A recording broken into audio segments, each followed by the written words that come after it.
ధర్నాకు అధ్యక్షత వహించిన మిత్రుడు నరహరి, మరి తోటి సోదర సోదరీమణులారా, ఈరోజు అఖిల భారత పిలుపునుసారం ఈ ధర్నా జరుగుతూ ఉంది. ఢిల్లీలో కూడా మన ఆఫీస్ చేతులతో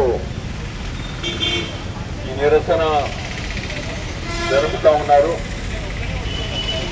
సందర్భము 2025-2026 బడ్జెట్ సమావేశాలు.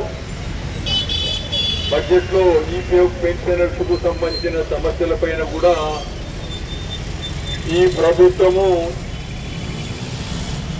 ఏదన్నా కొంత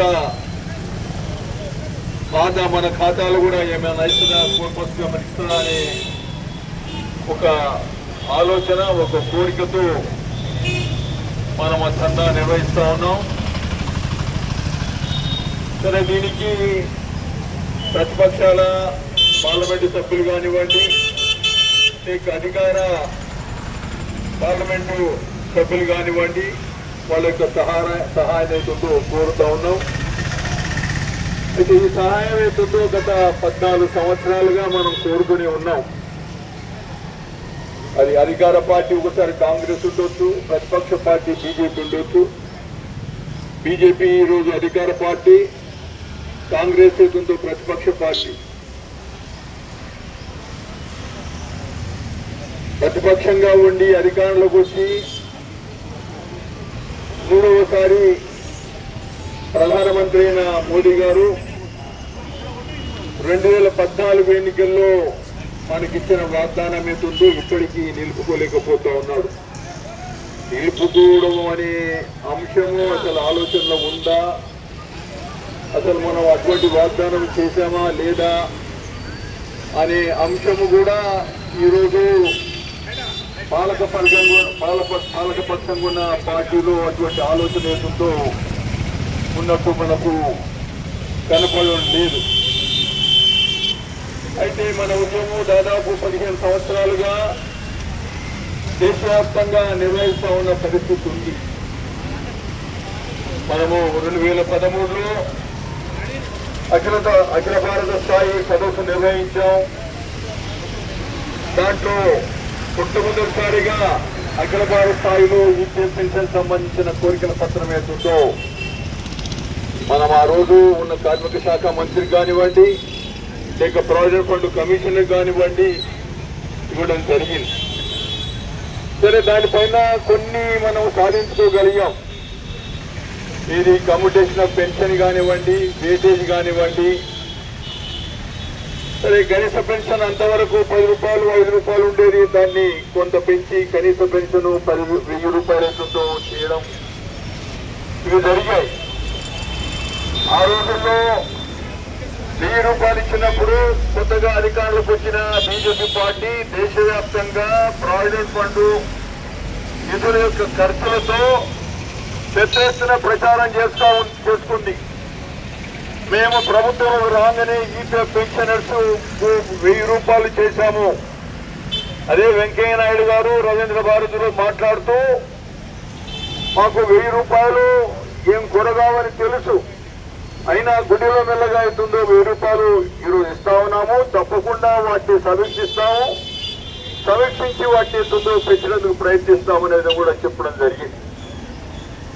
కానీ ఇక్కడ ఒక అంశం మనం దృష్టి పెట్టుకోవాల్సింది ఏంటంటే, ఎన్నికలకు మొదలు ఈరోజు పాలకవర్గంలో ఉన్న పార్టీయే కనీస పెన్షన్ 3000 కావాలని, కరువు భత్యం ఇవ్వాలని, సంవత్సరానికి పెన్షన్ పెంచాలని, ఈ నిధులన్నీ కేంద్ర ప్రభుత్వం భరించాలని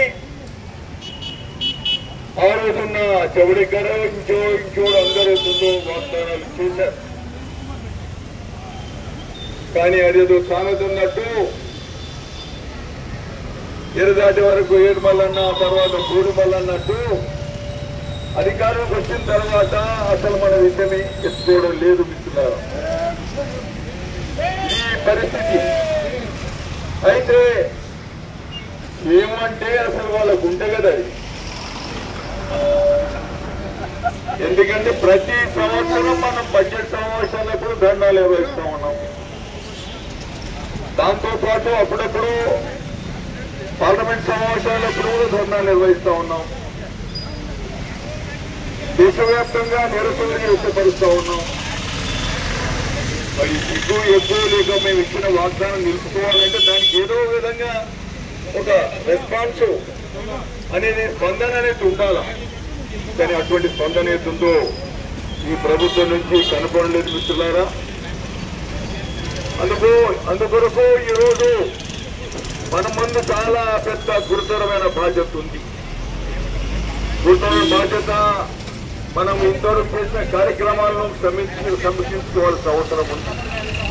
మనం గత 14-15 సంవత్సరాలుగా చేస్తున్న కార్యక్రమాలలో గుడిలో మెల్లగా కొంత మేరకు మనం సాధించుకోగలిగాం. కనీసమైన పెన్షన్ ఏతుందో, కనీస పెన్షన్ అంటే బ్రతికడానికి తాగకుండా బ్రతకడానికి ఏతుందో సబ్సిస్టెన్స్ పెన్షన్ కావాలని కోరుతా ఉన్నాము. దాని కొరికేతుందో ప్రయత్నం మనం చేయాల్సిన అవసరం ఉంది. మరి ఆ విధంగా గుర్తున్న బాధ్యత వహిస్తూ మరి మనం ఈరోజు మన బ్రహ్మచారి గారు చెప్పినట్టు మరి రేపు కార్యక్రమం ఏంటుందో ఇక్కడ ప్రావిడెంట్ ఫండ్ ఆఫీసు ముందు టికెటింగ్ చేయొస్తుంది. చాలా సంతోషం, టికెటింగ్ చెయ్యాలి.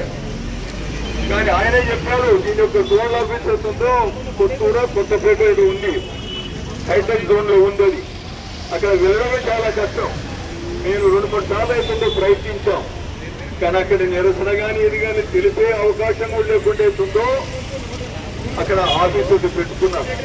వాస్తవంగా మన నిరసన ఆ జోన్ ఆఫీస్ ముందు అవుతుందో జరగవలసిన అవసరం ఉంది. దాంతోపాటు ఈరోజు నగరంలోని మరి 4 ప్రావిడెంట్ ఫండ్ ఆఫీసులు ఉన్నాయి. ఆ 4 ప్రావిడెంట్ ఫండ్ ఆఫీసు ముందుగా నిరసన చేస్తుందో నిలపవలసిన అవసరం ఉంది. దాంతోపాటు మన విస్తృతంగా కార్మిక సంఘాలు ఈ మధ్యనే కార్మిక సంఘాల యొక్క ఉద్యమం జరిగింది. సరే దాంట్లో నిలకడగా ఉన్నప్పటికైనా కానీ వాళ్ళ యొక్క సహాయం కూడా కోరవలసిన అవసరం ఉంది.